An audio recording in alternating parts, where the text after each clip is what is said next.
হয় তাহলে সার্জিক্যাল ওয়েতে সেটাও রিমুভ করার ব্যবস্থা আছে, এটা আপনার একটা আসার কথা। দ্বিতীয়ত হাইড্রোনেফ্রোসিস মাইল্ড যেটা, সেটাও হতে পারে যে যখন আপনার প্রস্রাবের নালীটা সংযোগ দেওয়া হয়েছে সেখানে যদি একটু একটু ন্যারো হয়ে থাকে তাহলে এই হাইড্রোসিল হতে পারে এবং সেটাও ডাইলেট করে দেওয়ার ব্যবস্থা আছে। আর ক্রিয়েটিন 172 বলেছেন, ক্রিয়েটিনটা বেড়ে যাওয়া মানে আপনার কিডনি কার্যকারিতা একটু কমে গেছে। তো তারপরেও বলবো 72 নিয়ে বা 200 নিয়ে আমাদের অনেক ট্রান্সপ্ল্যান্ট রোগী আছে যে যারা বহুদিন ইনশাল্লাহ ভালো আছে। তো সেই জন্য বিয়ের ব্যাপারটা এটা আমি বলবো যে সম্পূর্ণ এটা আপনার নিজের মনের ইচ্ছা, আপনার সামাজিক প্রেক্ষাপট, পরিবারের সবার ইচ্ছা সবগুলি মিলিয়েই। তো তারপরে বলবো যে আপনি বিবাহ চাইলে করতে পারেন, কারণ এই যে অসুস্থ অবস্থায় তো অনেকে বিবাহ করে। আর বিশেষ করে ফিমেল রোগী আমার এমনও আছে যে যার ক্রিয়েটিনিন ছিল 3-এর কাছাকাছি, 2.8 মহিলা রোগী, সে বিবাহ করেছে, সে চেয়েছে যে আমি বাচ্চার মা হব এবং সে বাচ্চা হয়েছে ইনশাল্লাহ। এখনও তার বাচ্চার বয়স প্রায় 3 বছর, সে এখনও তার সে পর্যায়েই আছে। অর্থাৎ সে একজন মহিলা হয়ে যদি বিয়ে করতে পারে, আপনিও ইনশাল্লাহ আশা করি করতে পারবেন। আলহামদুলিল্লাহ স্যার আমাদেরকে বেশ ভালো একটা সংবাদ শোনালেন যে যারা ইতিমধ্যেই বিভিন্ন এই ধরনের সমস্যায় ভুগছেন তাদেরও জীবনের ব্যাপারে আশাবাদী হওয়ার সুযোগ আছে এবং ট্রান্সপ্ল্যান্ট করার পর একজন পুরুষ তো অবশ্যই বিয়ে করতে পারে। এবং আমাদের অনেক রোগী আছে এমন আছে যে বিয়ে প্রথম 8 বছর বিয়ে করে নেয়, তারপর দেখছে যখন সুস্থ আছে। এবং আমাদের ক্লাসমেটে ছিল ডাক্তার এবং তারপর সে বিয়ে করেছে, বিয়ে করার পর সে তার বাচ্চা যখন ম্যাট্রিক পাস করে তারপর একটা অ্যাক্সিডেন্ট হওয়ার পর সে কাল ত্যাগ করেছে, কিন্তু সে বহুদিন প্রায় 32 বছর ভালো ছিলেন এই ট্রান্সপ্ল্যান্ট করার পর। স্যার আমরা আমাদের আলোচনায় চলে আসি। আমরা জিজ্ঞেস করছিলাম যে ইউরিনারি ট্র্যাক্ট ইনফেকশনের লক্ষণগুলো কি? ইউরিনারি ট্র্যাক্ট ইনফেকশনের লক্ষণ হলো যে এটাও লক্ষণও ডিপেন্ড করে যে ইউরিনারি ট্র্যাক্ট ইনফেকশন কোন কোন জায়গায় হচ্ছে। অর্থাৎ যদি ইউরিনারি ট্র্যাক্ট একটা ফোন আসছে আর একটা। ঠিক আছে, আসসালামু আলাইকুম। জি সেই দর্শক বলুন। হ্যাঁ, ওয়ালাইকুম আসসালাম। আমি স্যারকে একটি প্রশ্ন রাখতে চাচ্ছি। আমি মোহাম্মদপুর থেকে পাহানা বলছি।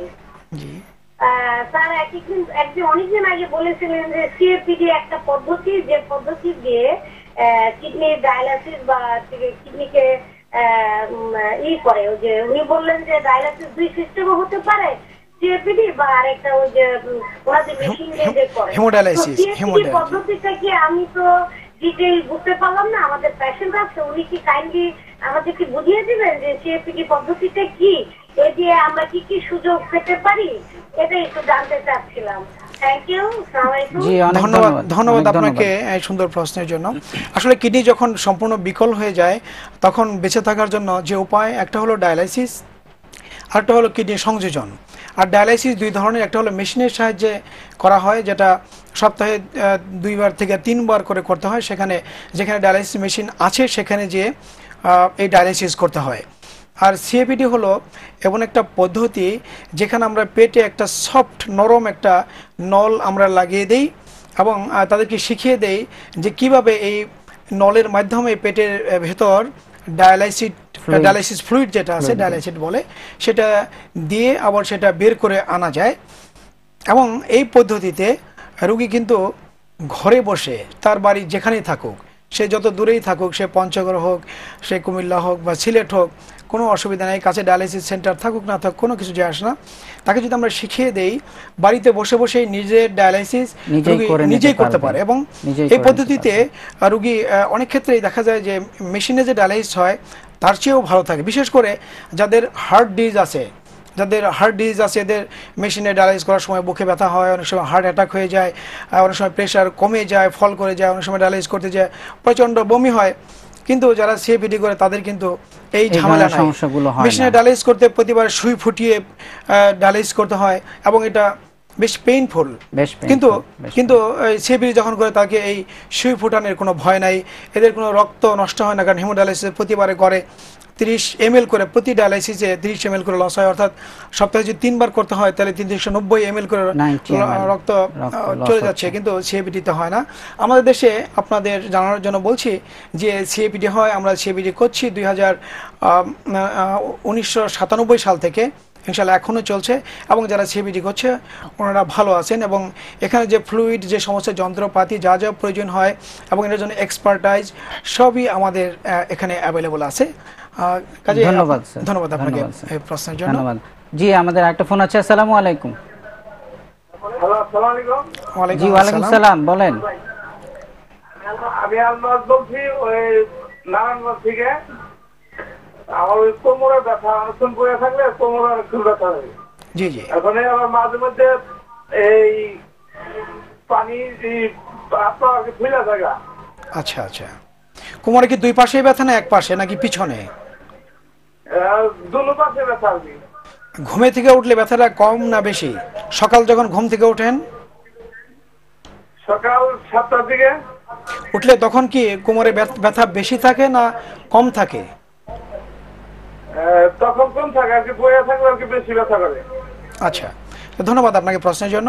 আসলে কোমরে ব্যথা বিভিন্ন কারণে হতে পারে, যেমন কোমরের যে মেরুদণ্ড আছে, শিরোধারা আছে, সেখানে যদি কোনো প্রদাহ হয়, অস্টিওআর্থ্রাইটিস যেমন স্পন্ডাইলাইসিস এ ধরনের, বা ভিতরে যে দুইটা হাড়ের মাঝে নরম জিনিস থাকে সেটা গলে গেলে সে কারণে ব্যথা হতে পারে।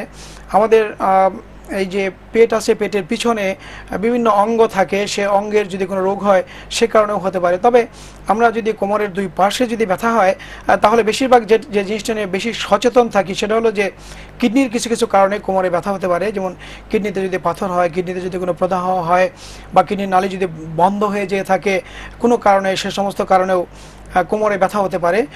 তো আপনার যেহেতু যে ব্যথাটা বলছেন যে কোমরে এবং বসে থাকলে বেশি হয়, সেই ক্ষেত্রে অর্থাৎ কিডনির যদি কোমরে জোড়ার কারণে, জয়েন্টের কোনো কারণ থেকে ব্যথা হয়, সেক্ষেত্রে দেখা যায় যে যদি নাড়াচাড়া করেন বা বাঁকা হয়ে কোনো কাজ করতে যান, ভারী কোনো জিনিস টান দেন, তখনই এই ব্যথাটা বেড়ে যায়, এবং সকালে ঘুম থেকে উঠলে অনেক ক্ষেত্রে ব্যথা এটা বেশি বেড়ে যায়, আবার ব্যথাটা পায়ের দিকে চলে যেতে থাকে। আর যদি কিডনির কারণে হয় তাহলে ব্যথাটা কোমরের দুই পাশে হবে, সেই ব্যথাটা সামনের দিকে চলে আসে, এবং সামনের দিকে যে এক্সটার্নাল জেনিটেলিয়া বা অন্ডকোষ পর্যন্ত যেগুলো আছে ওই পর্যন্ত ব্যথা চলে যেতে পারে। তো কাজেই আপনি সিম্পল একটা আলট্রাসোনোগ্রাম এবং একটা প্লেন এক্সরে এবং ইউরিন অ্যানালাইসিস, এই তিনটা টেস্ট করেই আপনার এটা বোঝা যাবে যে কোন কারণে হয়েছে। আমি মনে করি আপনার হয়তো কোমরের জয়েন্টে থেকে এটা হচ্ছে, তবুও পাশে যে কোনো একজন বিশেষজ্ঞ চিকিৎসকের শরণাপন্ন হন, আপনার কারণ আশা করি বের করে দিতে পারবে। ধন্যবাদ স্যার, ধন্যবাদ স্যার। সুধী দর্শক মণ্ডলী, আপনাদের প্রশ্নের উত্তর আমরা দিলাম। আমরা এখন একটি ছোট্ট বিজ্ঞাপন বিরতি নিচ্ছি। বিজ্ঞাপন বিরতির পরে আবার দেখা হবে ইনশাআল্লাহ।